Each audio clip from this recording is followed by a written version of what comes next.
Dito sa mundo ng crypto ay mabilis pong magbago ang landscape. Ngunit ang isang matapang na pahayag ay nakakuha po ng pansin ng marami. Ayon po sa isang kilalang crypto analyst na si Steph, maaaring magdala ng malaking kayamanan itong si XRP para sa mga long-term holders nito. Sa kanyang technical analysis ay ipinakita po niya ang posibilidad na maabot na XRP ang presyo na $35 sa taong 2025. Na tila isang life-changing na pagkakataon para sa mga investors. At ayan po ang siyang ating pag-uusapan sa video na ito. Pero bago po tayo magpatuloy, ay nais ko lamang po munang bigyang linaw ang aking disclaimer kung saan ang nilalaman po ng video na ito ay hindi po ito isang financial advice. For education and information purposes lamang po ang layunin nito. Yan, umpisahan po natin sa kung bakit sinasabing tataas ng mahigit 1,300% itong si XRP. Ang pundasyon ng pahayag ni Steph ay ang breakout ni XRP sa kanyang monthly chart na naglalagay dito sa bullish trajectory. Ang breakout na ito ay nag-ugat po mula sa muling pag-abot ni XRP sa dating 2021 peak nito na $1.96 kung saan ngayon ay nagsisilbing neckline ng isang malaking W pattern. Ayan po yung kanyang chart na ibinahagi dito. Yan, W chart pattern. Ayon sa analysis, ang pattern na ito ay nagsasabing or nagpapahiwatig ng upward movement na maaari pong magdala sa presyo ng XRP sa pagitan ng $30 at saka $35. Kung ang projection na ito ay mangyayari, ang mga may hawak ng $1,000 na XRP ngayon ay maaari pong magdala ng return na $14,000. Yan, para sa mga may hawak ng mas malaking puhunan, gaya po ng $70,000, posible po silang maging milyonaryo sa loob lamang ng 2 taon.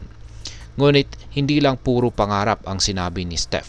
Binanggit niya rin ang kahalagahan ng pagiging maingat at huwag pong hintayin ang peak ng walang ginagawa. Dapat daw tiyaking kumita sa bawat hakbang pataas ng presyo. Ngayon ay ano po ang ibig sabihin ng breakout ni XRP laban kay Bitcoin? Ayan. Bukod po sa laban ni XRP sa fiat currency tulad ng USD, ipinakita na rin po ni Steph ang positibong galaw nito laban kay Bitcoin. Ayan, yung kanyang chart dito. Ayan, sa XRP BTC pair. Ayan.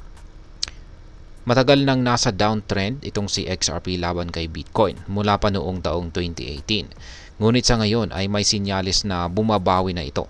Simula noong buwan ng November, si XRP ay nagpapakita ng malaking weekly green candles laban kay Bitcoin na nagsisilbing indikasyon ng recovery.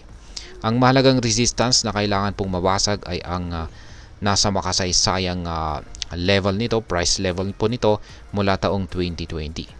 Ayon po kay Steph, kung mabasag ito ay maaari pong makakita ng 78% na pagtaas si XRP laban kay Bitcoin. Ngayon ay ano naman po ang dapat nating tandaan bilang mga Pinoy crypto traders at investors dito. Yan, para sa mga Pinoy na nagnanais pong mag-invest o magdagdag ng XRP sa kanilang portfolio, mahalaga pong pagtuunan ng pansin ang risk management. Bagamat kahanga-hanga po ang posibilidad na magdala si XRP ng malalaking kita, tandaan na wala pong kasiguraduhan pagdating sa crypto. Ngayon ay mag-aral po tayo ng mabuti. Intindihin ang technical na aspeto ng analysis gaya po ng W pattern at resistance levels. Magplano na rin ng exit strategy.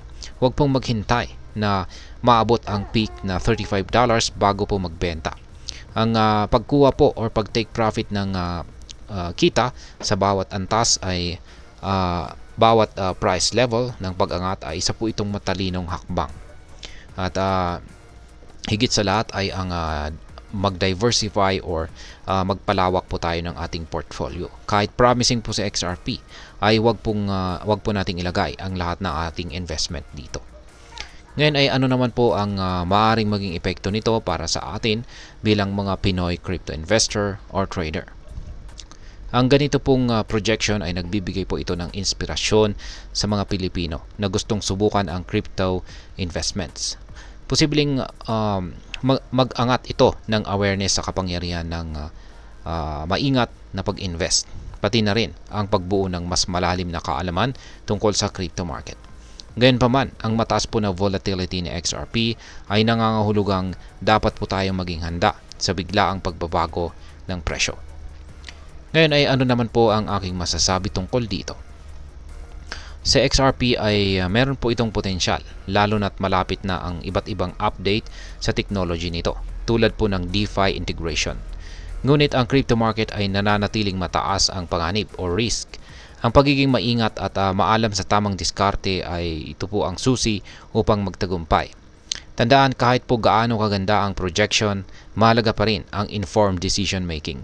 At sa huli, si XRP ay maaari pong maging susi sa pagbabago ng buhay. Ngunit kailangan po itong lapitan ng maingat, responsable at may tamang balanse ng kumpiyansa at pag-iingat. At ayan, hanggang dito na lamang po tayo sa video na ito mga ka-crypto. Sana po ay inyong nagustuhan ang aking paliwanag sa video na ito. Kung inyo po itong nagustuhan, pag-click lamang po ang like button nito. Marami pong salamat sa panonood, ingat po tayo lagi at God bless po sa ating lahat.